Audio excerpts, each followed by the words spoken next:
오늘 여러분과 함께 나눌 말씀 에베소서 6장 13절에서 17절까지의 말씀입니다. 찾으셨으면 제가 읽겠습니다. 그러므로 하나님의 전신갑주를 취하라. 이는 악한 날에 너희가 능히 대적하고 모든 일을 행한 후에 서기 위함이라. 그런즉 서서 진리로 너희 허리띠를 띠고 의의 호심경을 붙이고 평안의 복음이 준비한 것으로 신을 신고 모든 것 위에 믿음의 방패를 가지고 이로써 능히 악한 자의 모든 불화살을 소멸하고 구원의 투구와 성령의 검, 곧 하나님의 말씀을 가지라. 아멘.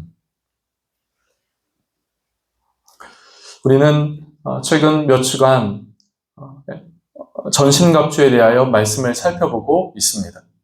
더 넓게는 에베소서에 대하여, 그리고 좁게는 최근의 몇 주간 이 전신갑주에 대하여 살펴보고 있지요. 이 전신갑주의 말씀을 살펴보는 이유, 그것은 분명합니다. 우리가 가는 이 믿음의 길을 잘 걷기 위함이지요. 그리고 이 믿음의 길을 잘 걸으며 하나님 앞에, 세상 앞에 잘 서기 위함인 것이죠. 잘 서고 잘 걷는 것입니다. 잘 걸으며 주님이 계신 그 믿음의 길의 끝까지 가기 위함인 것이죠. 그런데 이 믿음의 길에는 평안만 있지 않습니다. 믿음의 길에는 장애물도 있지요. 그리고 이 모든 것 뒤에는 어둠의 권세가 있습니다. 그렇기에 바울은 전신갑주를 취하라. 전신갑주를 네가 취하고 그것을 입으라 라고 말하고 있습니다.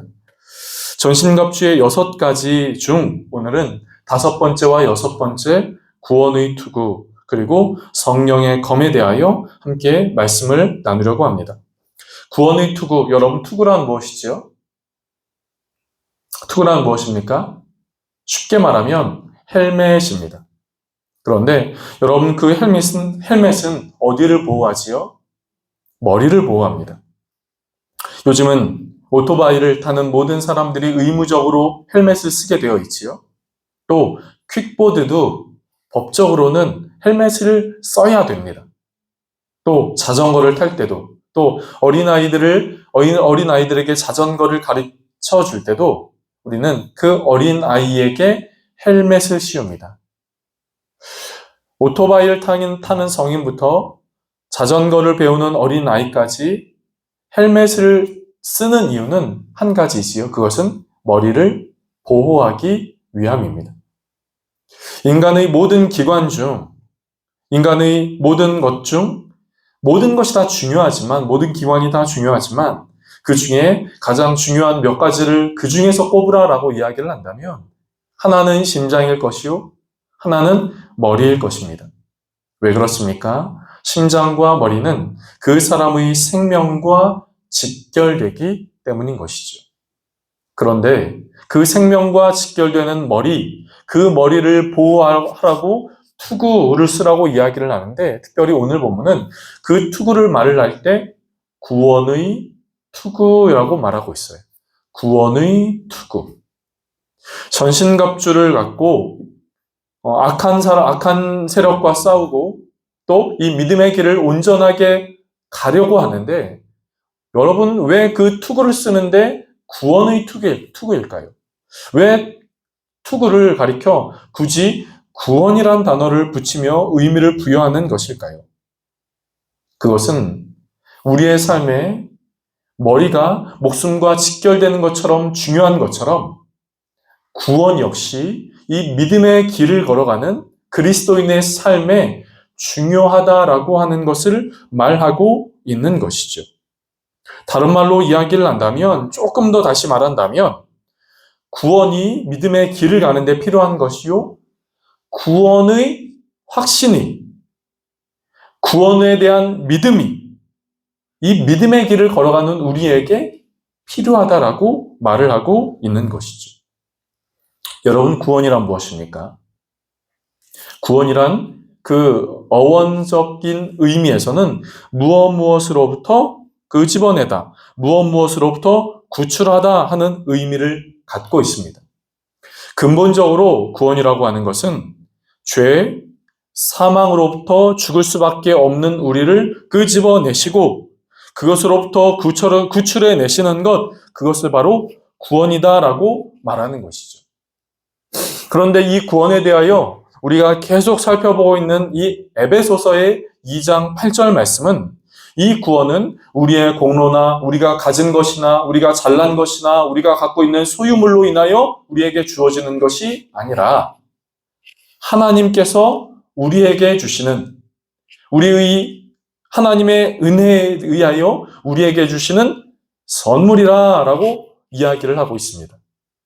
하나님이 우리에게 주시는 이 선물인 이 구원은 우리로 하여금 죽어져가는 이 사망으로부터 그리고 우리로 하여금 죽음의 길로 인도하는 이 죄로부터 그 방향을 틀어 하나님의께로 돌아갈 수 있는 구출해내는 것을 가리켜 구원이라고 이야기를 하는 것이죠. 그렇다면 여러분, 왜 다시 한번 질문할 수 있겠죠? 왜 전신갑주에서 구원의 투구를 이야기를 할까요? 악한 날에 능히 대적하고 서기 위함인데 이 믿음의 길을 끝까지 걸어가기 위함인데 왜 이 구원을 전신갑주에 대하여 구원의 투구라고 이야기를 하고 있는 것일까요? 여러분 이렇게 한번 여러분에게 여쭤볼까요? 여러분 구원 받으셨습니까? 구원 받으셨나요? 그런데 이 우리를 구원하신 그 하나님 앞에 감사하지요. 그런데 이 구원은 내가 구원 받았어 하면서 거기에 마침표를 찍고 끝이라고 하는 것이 아니라는 것입니다. 구원이라고 하는 것은 내가 구원을 받았어. 언제 받았어? 어릴 적 받았어? 어느 순간 받았어? 하나님이 내 삶 가운데 역사하시고 또 하나님의 사랑을 내가 인격적으로 깨달았어, 알았어. 나를 구원해 주신 분이 오직 하나님밖에 없음을 나는 고백했어. 여러분, 구원은 이렇게 과거의 고백에서 끝나는 것이 아니라 바로 오늘 믿음의 길을 걸어가는 바로 오늘 우리에게도 구원의 고백이 다시 한번 필요하다라고 하는 것입니다. 여러분, 다시금 구원이 필요하다는 것이 아니에요. 오늘 또 한 번 구원이 필요하다 이런 의미가 아닙니다. 어느 순간 내가 하나님으로부터 받았던 그 놀라운 사랑, 인격적인 경험, 그 경험이 과거의 것으로 예전의 것으로 머무르고 그것과 동떨어진 채 오늘을 살아가는 것이 아니라 그 구원에 대한 고백, 구원에 대한 믿음, 구원에 대한 기쁨이 오늘을 살아가는 우리에게도 여전히 필요하다 하는 것입니다. 그래서 어떤 분은 이렇게 이야기를 합니다. 구원의 고백은 과거에서 마치는 것이 아니라 성화와 즉 예수 그리스도를 닮아가고 이 믿음의 길을 걸어가는 그 길속과 예수 그리스도를 만나는 그 영광스러운 순간 영화까지 필요한 과정이다. 이렇게 이야기를 합니다. 조금 전 살펴본 에베소서에서 이 에베소 성도들은 이미 예수 그리스도에 대한 믿음을 갖고 있는 이들이었습니다. 물론 그들도 문제가 있었어요. 그들도 어려움이 있었습니다. 신앙이 흔들릴 때도 있었지요. 그러나 에베소 교회 성도들은 이미 신앙을 받아들인 이들입니다. 그런데 그런 이들을 향하여 바울은 너희가 받는 그 구원은 너희의 공로나 행위에서 난 것이 아니라 그 은혜에 의하여 우리에게 주어지는 하나님의 선물이다라는 것을 다시 한번 강조하고 있는 것이죠. 그 이유는 이미 알고 있는 그들에게 다시 한번 그것을 상기시켜 주는 것입니다. 다시금 알려주는 것이죠. 그것이 에베소서 2장 8절 말씀을 쓴 이유이요. 또 이 에베소서를 쓴 이유인 것이죠. 구원은 과거 어느 한순간의 때로 끝나는 것이 아니다 하는 것입니다. 여러분 오늘 함께 불렀던 찬송가 205장을 한번 보실까요? 205장에서 반복적으로 찬양하고 있는 그 가사는 이렇게 말하고 있습니다. 또 들려주시오. 또 들려주시오. 나를 향한 그 하나님의 은혜, 나를 향한 하나님의 사랑, 나를 향한 하나님의 음성, 그것을 나에게 또 들려주시오. 과거의 것으로 한번 들려주신 것으로 그치는 것이 아닙니다. 과거에 들려주셨던 그 음성이 과거로부터 지금까지 이어지는 모든 순간, 그리고 오늘 나는 또 듣게 되기를 원한다 하는 것이지요. 그 은혜를 다시 한번 듣고, 그 은혜의 음성을 듣고, 그 사랑의 음성을 듣고, 구원의 음성을 들으며 이 길을 걸어가는, 지금을 살아가는 것이요. 또 이유도 나는 그렇게 살아간다 하는 것을 우리에게 말씀하고 있는 것입니다. 여러분, 구원의 감격이 없으면 삶은 곤고해집니다.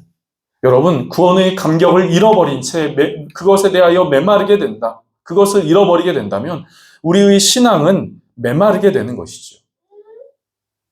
나를 구원한 그 사랑, 그 감격, 그 기쁨, 그리고 그로 인하여 갖게 되는 하나님과 하나님 나라에 대한 소망, 이것이 우리가 믿는 신앙의 길의 근본이요, 또 오늘날 우리에게 필요한 것이죠. 사랑하는 성도 여러분, 다시 한번 여러분에게 이렇게 여쭤볼게요. 여러분 구원 받으셨습니까? 그렇다면 그 구원이 과거의 것으로 그치는 것이 아니라 오늘을 살아가는 저와 여러분의 믿음의 길, 전신갑주 속에서도 고백되어지는 은혜가 저와 여러분 가운데 있게 되어지기를 간절하게 원합니다. 전신갑주의 마지막 것은, 마지막 6번째는 성령의 검입니다. 성령의 검. 그런데 그 성령의 검에 대하여 오늘 본문이 말하기를 성령의 검, 그것은 곧 하나님의 말씀을 가지라, 이렇게 말하고 있어요. 그런데 이 전신갑주의 6가지 중 나머지 5가지가, 이제껏 했던 5가지가 방어, 보호, 수비적인 그런 역할이라면 마지막 6번째인 성령의 검은 수비, 방어적인 역할과 더불어 공격하는 무기로도 쓰이는 것이죠. 여러분, 우리가 걷는 이 믿음의 길은 분명히 어둠의 권세가 있다라고 이야기를 했습니다. 그 어둠의 권세는 우리가 가는 이 믿음의 길을 흐트러뜨리고, 이 믿음의 길을 혼란스럽게 하고, 이 믿음의 길을 주저앉게 하여서 이 믿음의 길 끝에 계신 주님께 걸어가지 못하게 하는, 그렇게 방해하는 것이라 함께 살펴보았습니다. 그렇기에 그 어둠의 권세가 하는 그 공격으로부터 지난 5가지는 공격을 방어하는 것이죠.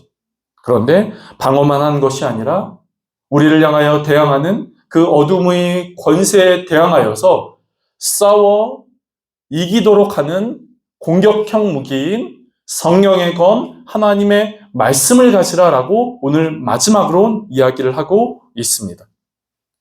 여러분, 성경에 말씀의 검을 갖고, 이 말씀이라는 성령의 검을 갖고 공격하여서 어둠의 권세를 무너뜨린, 이기신 분이 한 분 있습니다.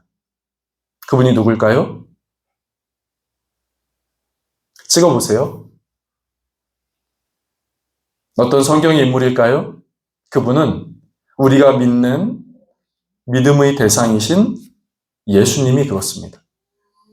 여러분, 예수님이 공생의 기간을 시작하실 때, 그러니까 본격적으로 어린 시절 그때가 아닌 사역을 시작하실 때, 그 공생의 시작에 앞서 사단에게 3가지의 시험을 받으시죠. 3가지의 시험을 받으십니다. 그런데 그 사단에게 3가지의 시험을 받으실 때 첫 번째 시험 앞에 예수님은 기록되었으되 하는 말씀으로 그 사단의 물음에 답하십니다. 또 2번째, 사단이 2번째로 유혹하고 시험했을 때 예수님은 또 거기에 대하여 기록되었으되 라고 말씀을 하시며 답하십니다. 그리고 예수님이 말씀하신 첫 번째와 2번째의 3번째, 그 3번의 모든 말씀은 다 신명기와 시편에 기록된 말씀이라고 하는 것이죠. 그러니까 사단이 3가지의 유혹, 사단의 3가지의 시험 앞에 예수님은 말씀으로 답하셨다라고 말하는 것이죠. 그런데 그 이후 말씀을 보시면 이렇게 말씀하고 있습니다. 마태복음 4장 11절 말씀은 이렇게 말하고 있어요. 마귀는 예수를 떠나고 이렇게 말하고 있어요. 마귀가 예수님을 시험하고 예수님을 유혹하려다가 예수님의 답변 앞에 마귀가 떠났다라고 이야기를 하는 거예요. 여러분, 여기서의 떠났다라는 것은 마귀는 할 일을 다 했으니, 모든 일을 마쳤으니 그냥 집으로 돌아갔다, 자기가 가야 할 곳으로 돌아갔다 하는, 이런 돌아갔다라고 하는 의미가, 떠났다라는 의미가 아닙니다. 마귀는 예수님을 유혹하고 시험하려 했지만 자신의 유혹과 시험 앞에 말씀의 검을 휘두르신 그 예수님에게 쫓겨나 떠나갔다라고 말하고 있는 것이죠. 사랑하는 성도 여러분, 예수님은 성령의 검인 하나님의 말씀을 휘두르며 그것으로 방어도 하시고 그것으로 공격도 하셨습니다. 그에 따라 사단은 떠나간 것이죠. 마귀는 떠나간 겁니다. 영적인 어두움의 권세는 떠나가는 것이죠. 사랑하는 성도 여러분, 우리의 믿음의 길 가운데 우리가 이제껏 살펴본 5가지 그 방어의 무기들과 더불어 공격형 무기인 하나님의 말씀을 가지시기를 바랍니다. 그렇게 할 때 우리의 믿음의 길을 혼란스럽게 하는 그 어둠의 권세, 흐트러뜨리는 어둠의 권세, 믿음의 길 가운데 시험하고 유혹하여서 우리로 하여금 이 믿음의 길을 더 나아가지 못하게 하고 주저앉게 만들고 누워버리게 만들고 이 믿음의 길을 포기하게 만들고 그래서 돌이키게 만드는 그 사단의 권세 앞에, 어둠의 권세 앞에 그 공격하며 그 어둠의 권세를 쫓아보낼 수 있게 하는 은혜가 저와 여러분 가운데 있게 되어지기를 간절하게 바라고 원합니다. 하나님의 말씀에 대하여 디모데후서는 우리에게 이렇게 말하고 있어요. 모든 성경은 하나님의 감동으로 된 것으로 교훈과 책망과 바르게 함과 의로 교육하기에 유익하니 이는 하나님의 사람으로 온전하게 하며 모든 선한 일을 행할 능력을 갖추게 하려 함이라. 사랑하는 성도 여러분, 하나님의 말씀은 바로 우리로 하여금 이런 영적인 유익을 갖고 있다라고, 영적인 유익을 우리에게 준다라고 말하고 있는 것이죠. 우리로 하여금 하나님의 사람으로 온전하게 합니다. 모든 선한 일을 행할 능력을 우리에게 주신다라고 말씀하고 있는 것이죠. 여러분, 우리가 말씀을 대하는 이유가 바로 이런 것이지 않습니까? 죄송합니다만 말씀을 대할 때 나는 한 해에 말씀 3독, 말씀 5독, 내 평생 모 선교단체를 만드신 그 선교단체를 만드신 분이 이런 이야기를 했다고 하지요. 사람은 자기의 나이만큼 성경을 통독해야 한다. 어떤 분들은 성경 통독이 목적입니다. 물론 그 선교단체를 만든 그분은 말씀을 통하여 말씀을 읽으면서 말씀의 영적 유익을 가지라라고 하는 말씀이셨겠지요. 제가 이런 말씀을 드리는 것은 창세기부터 계시록까지 내가 몇 번 읽었다, 몇 번 통독했다 하는 것은 결코 우리가 할 수 있는 자랑은 아니라라고 하는 것입니다. 말씀을 보고 말씀을 대하고 말씀을 묵상하고 말씀을 암송하고 때로는 또 말씀을 필사하는 이유는 그 말씀을 내 안에 심고 말씀의 영적 유익을 내 안에 갖고 그 말씀의 영적 유익을 통하여 이 믿음의 길을 걸어가는 것이지요. 이 믿음의 길 가운데 있는 어둠의 권세의 공격 앞에 때로는 대항하고 방어하며 공격하고 물리쳐서 이 믿음의 길을 걸어가는 것이죠. 말씀을 활용하는 것입니다. 말씀을 고백하고 말씀을 선포하는 것이죠. 그렇게 하면서 말씀으로 어둠의 권세와의 이 싸움을 이기고 이 믿음의 길을 걸어가는 것입니다. 사랑하는 성도 여러분, 말씀을 대면하고 계십니까? 말씀을 읽고 계세요? 말씀을 암송하고 계십니까? 말씀을 묵상하고 계세요? 또 말씀을 필사하십니까? 어떤 것이든 상관없습니다. 중요한 것은 말씀을 대하는 것입니다. 그리고 내가 대하고 내가 대면한 그 말씀은 내 안에 쌓이고 쌓여 나로 하여금 영적인 유익을 갖게 하는 것이고 이 믿음의 길을 걸어갈 수 있게 만드는 힘이 능력이 되는 것이죠. 오늘 저는 이렇게 정리를 하고 싶습니다. 사랑하는 성도 여러분, 하나님의 말씀을 성령의 검을 갖는 저와 여러분 되어지기를 간절하게 원합니다. 그리고 지난 몇 주간 함께 살펴본 이 전신갑주의 6가지의 말씀을 기억하시면서 그 전신갑주를 취하고 전신갑주를 내 안에 장착하고 그러면서 이 믿음의 길을 잘 걸어갈 수 있는 은혜가 포기하지 않고 넘어져도 다시 일어나고 그래서 이 믿음의 길 끝에 계신 그 주님을 만날 때까지 걸어가는 그 은혜가 저와 여러분 모두에게 함께 있게 되기를 주님의 이름으로 축복합니다. 기도하겠습니다. 좋으신 하나님, 오늘 구원의 투구와 성령의 검, 곧 하나님의 말씀에 대한 그 전신갑주를 살펴보았습니다. 하나님, 우리의 삶을 기억하여 주시고 우리의 삶을 붙들어 주셔서 나를 구원하신 그 하나님의 손길에 의하여 감사하게 하여 주옵소서. 기뻐하게 하여 주옵소서. 과거의 어느 순간으로 그치지 않게 하시고 언제더라 하는 말로 그런 말만 하는 것이 아니라 나를 구원하시고 나를 살리시고 또 나로 하여금 이 자리에 있게 하시고 나로 하여금 예배하게 하신 그 하나님의 구원에 감사하고 감격하며 이 믿음의 길을 걸어가게 하여 주옵소서. 하나님, 우리를 또한 기억하셔서 성령의 검을 갖게 해 주옵소서. 주님, 우리 안에 하나님의 말씀을 대하게 하시고 하나님의 말씀을 대면하게 하여 주옵소서.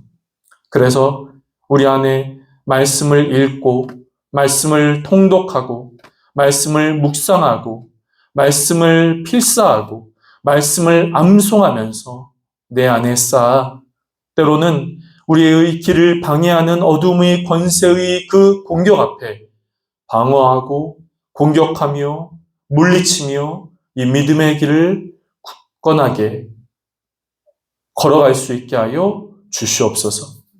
하나님, 지난 몇 주간 전신갑주의 말씀을 살펴볼 수 있는 은혜를 주시니 감사합니다.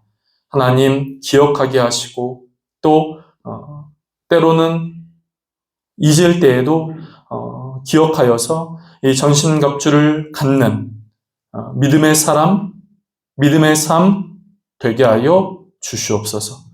감사하고 예수님의 이름으로 기도드립니다. 아멘.